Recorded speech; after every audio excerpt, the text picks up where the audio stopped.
현대의 메시아는 이사야서를 통하여 만들어진 오라토리오입니다.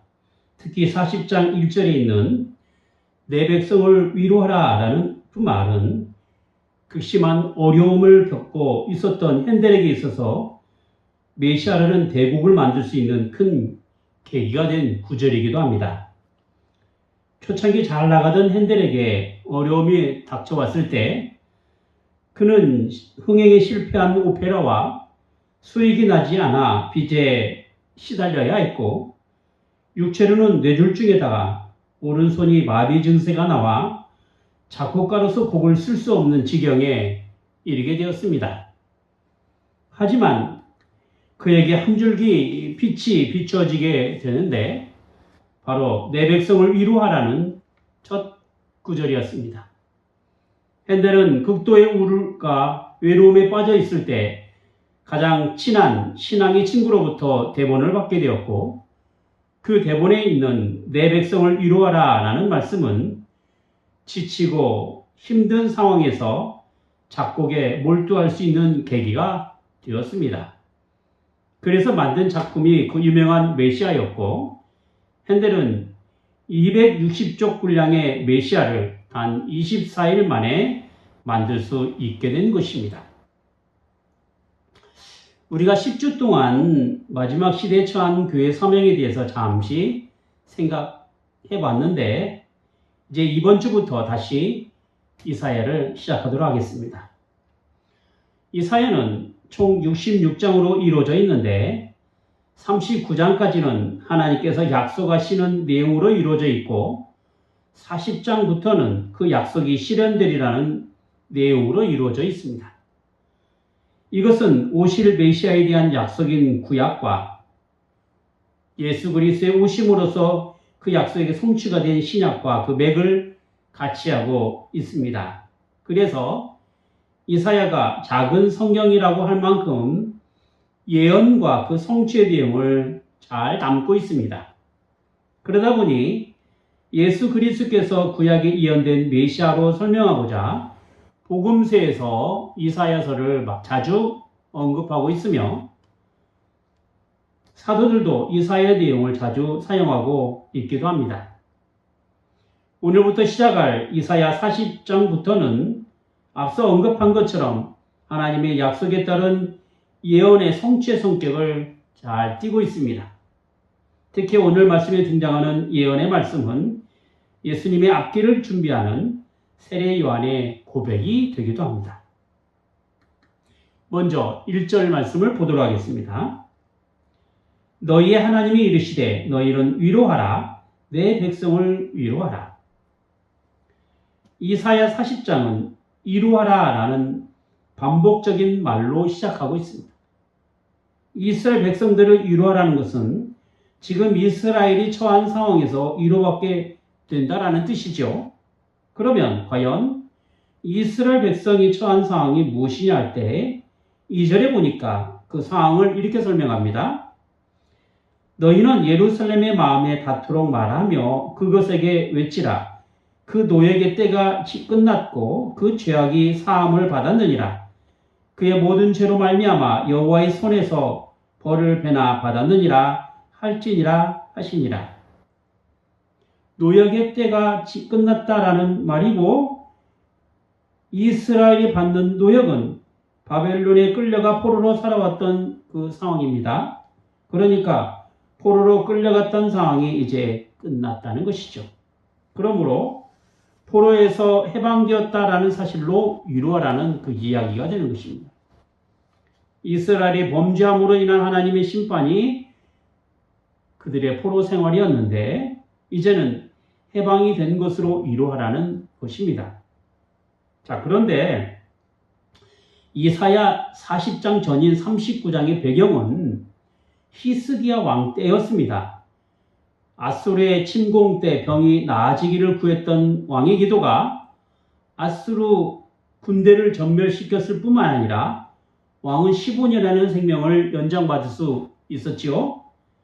물론 왕의 어리석음이 바벨론 사신들에게 왕의 무기고와 보물고를 보여줌으로써 이후에 바벨론의 침략 때 빼앗기는 치욕을 당하게 됩니다. 이것이 39장에 나타난 상황이죠. 그런데 40장에 넘어와서 갑자기 포로에서 해방이 되는 것으로 위로하라는 내용이 나오는 것입니다. 자, 히스기야로부터 139년이 흐른 다음 시드기야 왕 때에 남유다가 완전히 망하게 되어 포로로 끌려가게 되고, 그로부터 70년의 시간이 포로 생활이니까 70년의 포로에서 해방이 되면 여기 39장과 40장과의 시간적 간격이 꽤 큽니다. 그래서 비록 예언서지만 이사야 40장부터는 이사야 선지자의 사후에 일어난 일이기 때문에 학자들은 40장부터는 다른 사람이 썼다라고 주장하기도 합니다. 그러므로 오늘부터 시작할 40장부터는 앞에 있는 장과는 좀 다른 배경과 내용을 담고 있습니다. 그것은 이스라엘을 향한 하나님의 심판으로 전쟁과 어려움을 겪는 이스라엘의 모습이 아니라 이스라엘의 패역함으로 인한 하나님의 심판이 드디어 끝났고 그들의 죄가 용서받았기 때문에 하나님의 이루어심이 있으리라는 그 선언이 되는 것입니다. 그래서 이사야 40장 첫 부분에 이루하라는 말이 반복적으로 등장하고 있는 것입니다. 그것도 마음에 닿도록 정다운 말로 이루하라고 말씀하고 있습니다. 남유다가 바벨론에 가여 망하게 된 이유가 무엇입니까? 그것은 이스라엘의 패역함 때문에 하나님께서 그들을 떠나셨기 때문입니다. 즉 하나님의 심판에 따른 결과가 이스라엘에서 떠나는 것에 있었습니다. 그래서 나라가 망하고 포로로 끌려가는 수모를 당했지만 하나님께서는 이스라엘의 남은 자를 통하여 구원을 나타내셨는데 그것이 바로 포로에서 풀려나 다시 이스라엘로 돌아가는 것에 있습니다. 자, 그러면 위로해 줄 그 메시지는 과연 무엇이었을까요? 과연 이스라엘 백성에게 외쳐야 할 내용이 무엇일까요? 먼저 첫 번째 외침을 보겠습니다. 3절부터 5절 말씀입니다. 외치는 자의 소리여 이르되 너희는 광야에서 여호와의 길을 예비하라. 사막에서 우리 하나님의 대로를 평탄케 하라. 골짜기마다 도두어지며 산마다 언덕마다 낮아지며 고르지 아니한 곳이 평탄하게 되어 험한 곳이 평지가 될 것이요 여호와의 영광이 나타나고 모든 육체가 그것을 함께 보리라. 이는 여호와의 입의 말씀이니라. 자, 방금 읽은 본문의 내용은 예수님의 앞길을 예비하는 세례 요한이 인용한 말씀입니다. 그리고 이 말씀은 그의 사역을 통해서 예언이 성취되지요. 본문에 등장하는 광야나 사막은 비슷한 의미를 가지고 있는 장소가 되는데 식물조차 자라지 않는 벌판을 뜻하고 있습니다. 그런데 이렇게 자기 힘으로는 도무지 어떻게 할 수 없는 곳에서 여호와의 길을 예비하고 하나님의 대로를 평탄하게 하라는 것입니다. 자, 완전히 망한 나라요. 좌절과 실망에 빠져 포로로 살아가는 그 백성들이 더는 설 수 없는 상태에서 이스라엘이 받아야 될 그 위로가 과연 어디 있을까요? 그것은 바로 자기 힘이 아닌 하나님의 전능하신 손을 의지하는 것밖에 없지 않겠습니까? 그런 이유로 의지해야 할 대상을 하나님께 둔다라고 하는 것은 하나님만이 이 척박한 삶에서 구원해 줄 유일한 분이라는 사실로 위로가 된다는 것입니다. 지금 이스라엘은 포로로 끌려가 있는 상황입니다.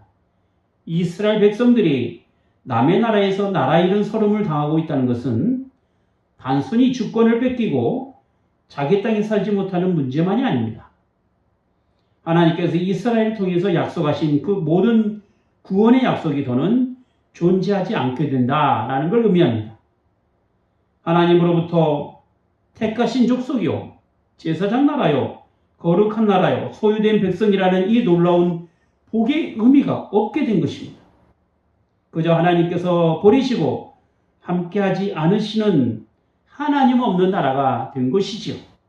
그런데 그런 포로된 백성에게 위로의 말씀이 주어진 것입니다. 이제는 포로의 때가 끝났다는 것입니다.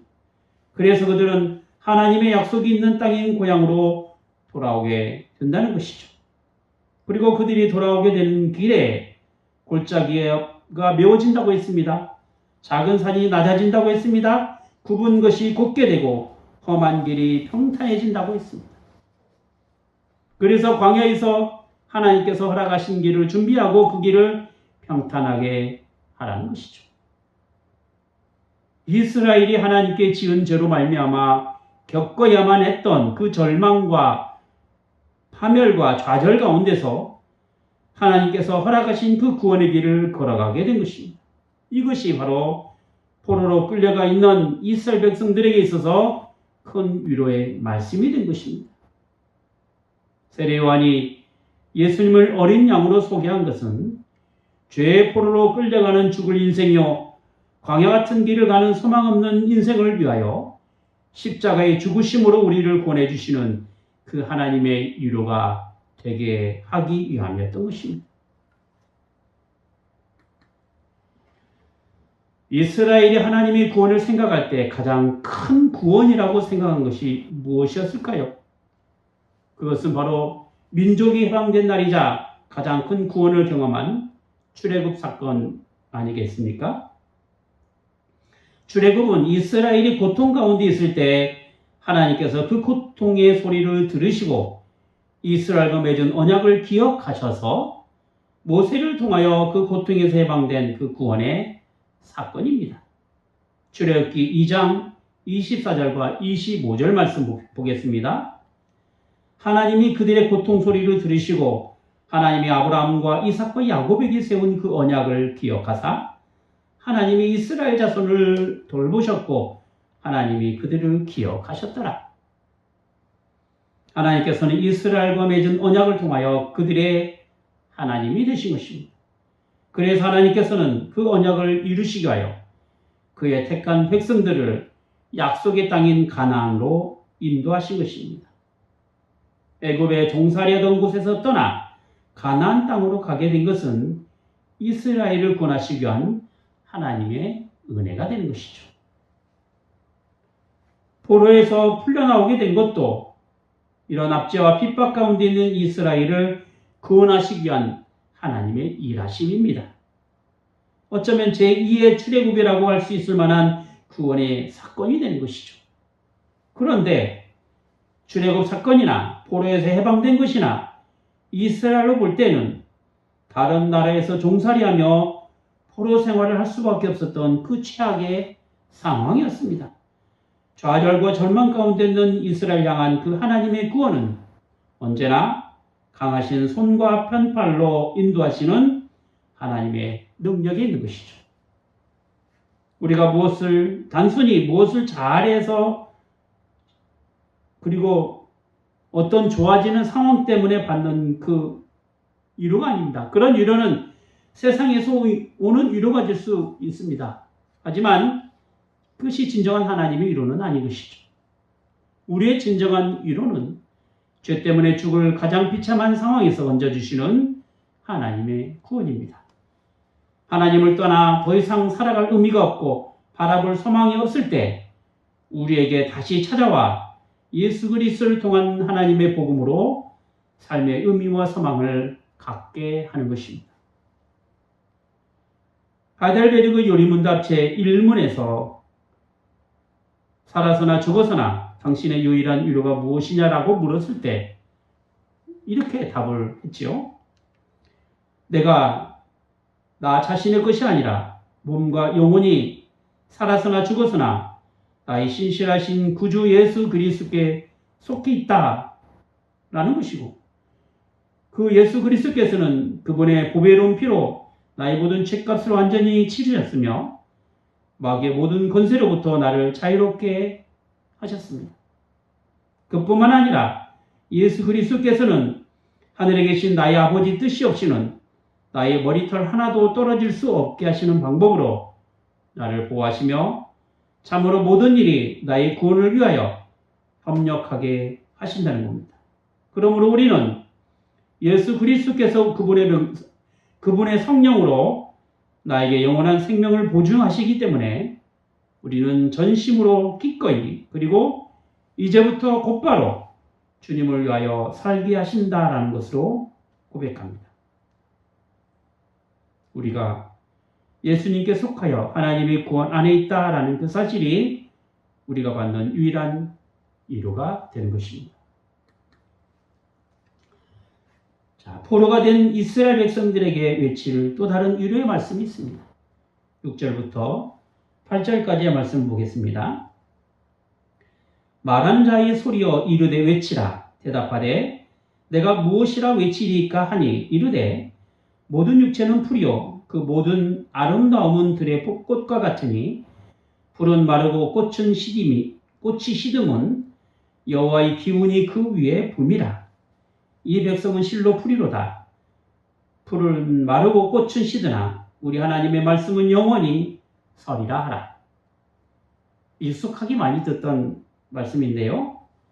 사도 베드로는 주 예수의 복음이 영원히 살아있고 항상 있는 말씀이 된다라는 사실을 알리기 위하여 베드로전서 1장 24절과 25절에서 이와 같은 말씀을 인용하셨습니다.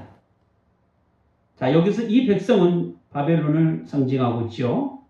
그래서 영원할 것만 같았던 바벨론의 영광도 불이나 꽃이 언젠가는 마르고 시들게 되는 것처럼 결국 망하게 된다라는 것입니다. 하지만 이스라엘을 구원한 하나님의 말씀은 영원히 서 있게 된다는 것입니다.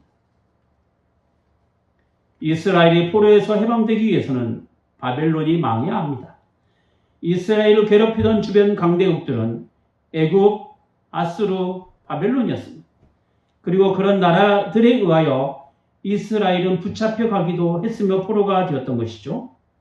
하지만 그런 나라들은 결국 쇠전에 갔으며 차례대로 망하게 됩니다.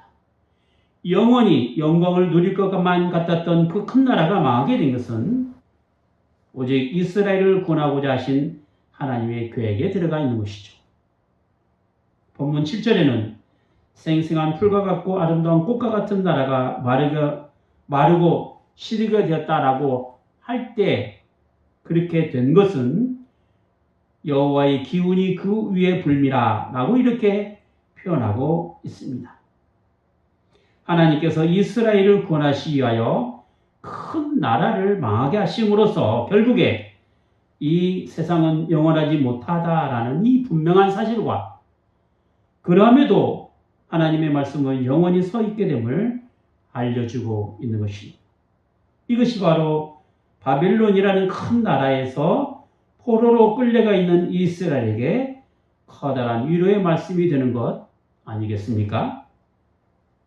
그러므로 이제는 이 아름답고 복된 소식, 즉 포로에서 풀려날 이 구원의 소식을 전하라는 이 숭고한 사명이 이스라엘 백성들에게 주어지게 됩니다. 9절 말씀이죠. 아름다운 소식을 시온에 전하는 자여 너는 높은 산에 오르라. 아름다운 소식을 예루살렘에 전한 자여 너는 힘써 소리를 높이라. 두려워하지 말고 소리를 높여 유다의 성읍들에게 이르기를 너희 하나님을 보라. 여기 너희 하나님을 보라 하는 말씀이 표준 세번역에 보면 이렇게 번역되어 있습니다. 여기에 너희 하나님이 계신다. 이렇게 표현하고 있죠. 말하자면 시온 즉 유다에게 전할 아름다운 소식이 무엇이냐면 하나님이 너희와 함께 계신다라는 말씀입니다. 여러분 그렇습니다. 우리에게 아름다운 소식은 하나님이 우리와 함께 계신다라는 그 사실입니다. 이것이 바로 복음입니다. 하나님께서 저 멀리 계시는 분이 아니시고 하나님이 우리와 상관이 없는 분이 아니라 지금 우리 곁에 계셔서 우리를 다스리시고 가르치시고 깨닫게 해 주시는 것입니다. 본문 10절과 11절에는 하나님께서 우리와 함께 계신다는 이 분명한 사실을 이렇게 표현하고 있습니다. 보라, 주 여호와께서 장차 강한 자로 임하실 것이요 친히 그의 팔로 다스리실 것이다. 보라, 상급이 그에게 있고 보응이 그의 앞에 있으며 그는 목자같이 양떼를 먹이시며 어린 양을 그 팔로 모아 품에 안으시며 젖먹이는 암컷들을 온순히 인도하시리로다. 여러분, 성경을 표현한 그림들 가운데 예수님께서 어린 양을 품에 안으시는 그림을 우리가 볼 수 있죠. 친히 목자가 되시는 예수님께서 양떼인 우리를 품어주시고 인도하여 주신다라는 그 표현을 그림으로 그린 것이죠. 여러분, 이게 복음입니다. 하나님께서 성육신하신 사건이 바로 우리와 함께 계시겠다라는 그 임무와의 사건 아니겠습니까? 그것도 강한 손과 편팔로 모든 원수를 물리쳐 주시고 악과의 전쟁에서 승리한 모든 전리품을 우리에게 상급으로 주시겠다라는 것이죠. 우리의 목자가 되시는 예수님께서 우리를 이렇게 품어주시고 인도하신다라는 것입니다. 여러분, 복음은 우리가 잘 사는 것을 목표로 하지 않으며 세상에서 잘 나가는 것으로도 기준 두지 않습니다. 복음은 우리를 구원하시기 위하여 하나님께서 성육신으로 우리에게 찾아오셔서 함께 하신다는 이 아름다운 소식입니다. 그래서 우리를 하나님의 사람으로 살게 하시며 예수님을 머리로 아는 그의 몸된 지체로서 교회를 이루며 살아가는 것입니다. 그래서 교회는 주님의 명령에 따라 복음 안에서 살아가는 복된 장이 되는 것이며 복음의 풍성한 은혜를 실천하고 경험하고 누리는 소중한 모임이 되는 것입니다. 그러므로 하나님의 다스림 안에 있다라는 사실이 우리가 복음으로 살아가는 삶이 되는 것이고 주님께서 함께 계신다라는 사실로 우리에게 위로가 되는 것입니다. 바로 저와 여러분이 말씀으로 받아야 될 주님의 위로인 것이죠. 저는 우리는 경제적 어려움으로 주님을 찾기도 하고 마음이 힘듦과 신체적 고통으로 주님을 찾기도 할 것입니다. 아니면 종교적인 열망 때문에 주님을 찾기도 할 것입니다. 우리는 분명 우리의 처지와 형편으로 복음의 접촉점을 찾을 것입니다. 하나님께서는 이렇게 우리의 모든 형편과 처지를 보시고 아름다운 소식을 통하여 만나주시고 위로해 주신 것입니다. 애굽에서 고통받는 이스라엘을 보시고 약속을 기억하시고 출애굽 사건으로 나타내신 것처럼 포로된 상태에서 구원하심으로 위로해 주신 것처럼 지금 우리와 함께 하시는 하나님으로 우리 또한 위로를 받아야 할 것입니다. 기도하겠습니다. 거룩하신 하나님 아버지, 오늘부터 이 사회를 다시 시작하게 되었는데 위로하라는 그 강력한 말씀이 지금의 어렵고 힘든 처지와 그런 형편 가운데 살아가는 저희에게 큰 복음의 말씀이 되옵나이다. 죽어마땅한 인생을 향한 하나님의 큰 은혜는 친히 이 땅에 오셔서 함께 하심으로 구원을 이뤄가시는 하나님의 일하심에 있사옵나이다. 가장 연약할 때, 가장 힘들 때 오히려 찾아오셔서 큰 구원으로 이루어 주시는 하나님의 크신 역사는 저희의 모든 죄값을 치르시고 악한 사단의 모든 원수로부터 이기게 하여 주시는 그런 하나님의 승리가 되옵나이다. 예수 그리스도를 머리로 하여 세워진 이 교회를 통하여 이제 음부의 권세가 함에 해하지 못하는 그런 복음에 서 있는 교회가 되게 하여 주시옵소서. 저희의 목자가 되시는 주님께서 저희를 잔잔한 물가로 푸른 초장으로 인도하여 주셔서 원수의 목전에서 상을 베푸시고 영원히 하나님의 집에 거하는 복된 인생들이 다 되게 하여 주시옵소서. 주 예수 그리스도 이름으로 기도하옵나이다. 아멘.